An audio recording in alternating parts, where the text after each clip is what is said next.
Olá, que tal a gente investigar hoje o que parece ser uma cena de crime espiritual? A gente vai seguir o profeta Ezequiel em uma visão bem sombria lá dentro do Templo de Jerusalém para descobrir por que o lugar mais sagrado da terra estava, na verdade, condenado à destruição.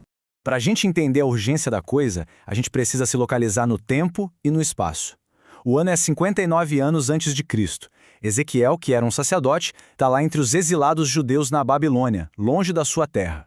E essa visão acontece num momento super crítico, só 5 anos antes da destruição final de Jerusalém. A atmosfera, então, era de puro desespero e muita incerteza. E é aí que uma coisa, assim, totalmente extraordinária acontece. Ezequiel descreve que foi transportado de um jeito sobrenatural. Imagina só. Num piscar de olhos, ele é tirado do seu exílio na Babilônia e levado, em espírito, para o lugar mais sagrado que ele conhecia, o templo em Jerusalém. Só que ele não está lá para visitar, sabe? Ele não é um peregrino. Ele está lá para ser uma testemunha. Isso nos traz a pergunta central de toda essa história. Ezequiel é guiado por uma figura divina num tour pelo templo e o objetivo é responder exatamente a esta pergunta. O que está rolando lá dentro que é tão ofensivo, tão corrupto, a ponto de levar o lugar à sua própria destruição? Então, a investigação do Ezequiel começa logo na porta de entrada do templo. E olha, ele não precisa nem andar muito para achar a primeira prova do crime. Logo de cara, ali na entrada norte, ele vê isso, um ídolo. Uma estátua colocada num espaço sagrado, o que era uma afronta direta ao Deus de Israel, que tinha proibido qualquer tipo de idolatria.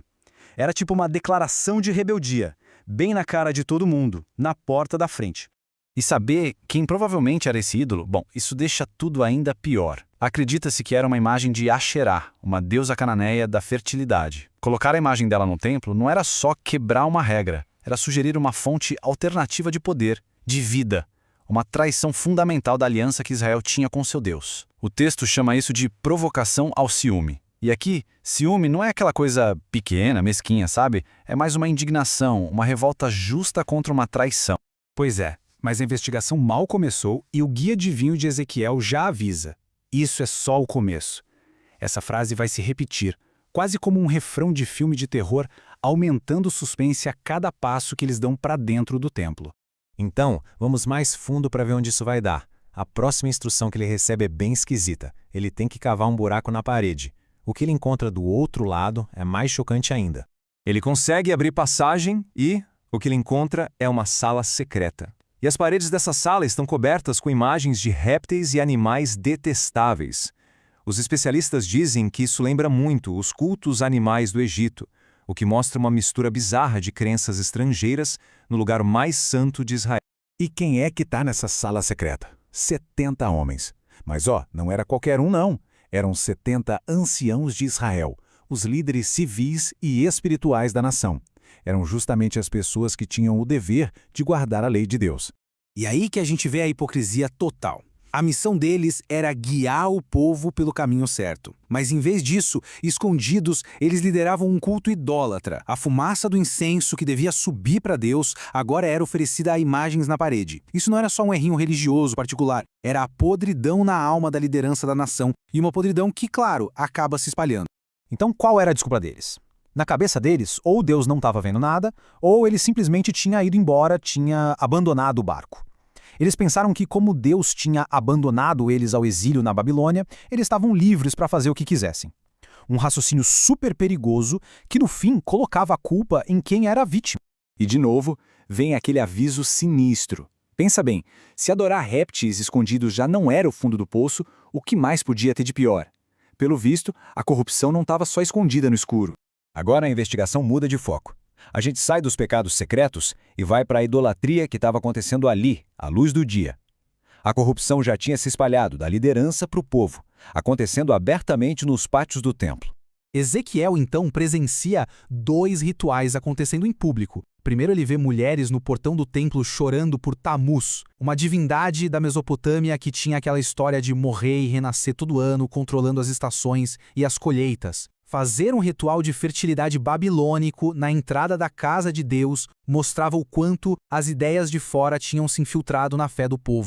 E aí vem a cena final, a mais chocante de todas. No pátio interno, o espaço mais sagrado, onde só os sacerdotes podiam entrar, Ezequiel vê uns 25 homens, provavelmente da liderança dos sacerdotes, e o que eles fazem é um ato de puro desprezo, é proposital. Eles viram as costas para o templo, o que simbolicamente é virar as costas para o próprio Deus. Para quê? Para adorar o sol, uma rejeição completa da aliança deles. Bom, depois de ver 4 níveis de corrupção, do portão de entrada até o lugar mais sagrado, a investigação de Ezequiel chegou ao fim. As provas são esmagadoras. E agora vem o veredito. E o texto deixa bem claro, sabe? Essa corrupção religiosa toda não era um problema isolado, estava diretamente ligada à decadência da sociedade. A idolatria que a gente viu dentro do templo levou à violência e à injustiça lá fora. É aquela história, quando a adoração se corrompe, quando os líderes agem escondidos sem prestar contas a ninguém, a sociedade inteira desmorona. E aí vem a sentença, e ela é dura, sem brechas. A decisão está tomada. Deus declara que vai agir com fúria, sem piedade. O tempo da misericórdia acabou. Os gritos deles por ajuda agora não seriam ouvidos. Aquele abandono que os líderes achavam que tinha acontecido, bom, agora ia se tornar realidade. Uma realidade que eles mesmos criaram. E é assim que a visão de Ezequiel termina, com um veredito sombrio que já anunciava a destruição que estava por vir. E isso deixa uma pergunta no ar para a gente pensar. Quando a forma da religião continua existindo, mas o conteúdo, a essência, já se foi, por que é que está sendo adorado de verdade? É uma pergunta que ecoa até hoje, muito além dos muros daquele templo antigo.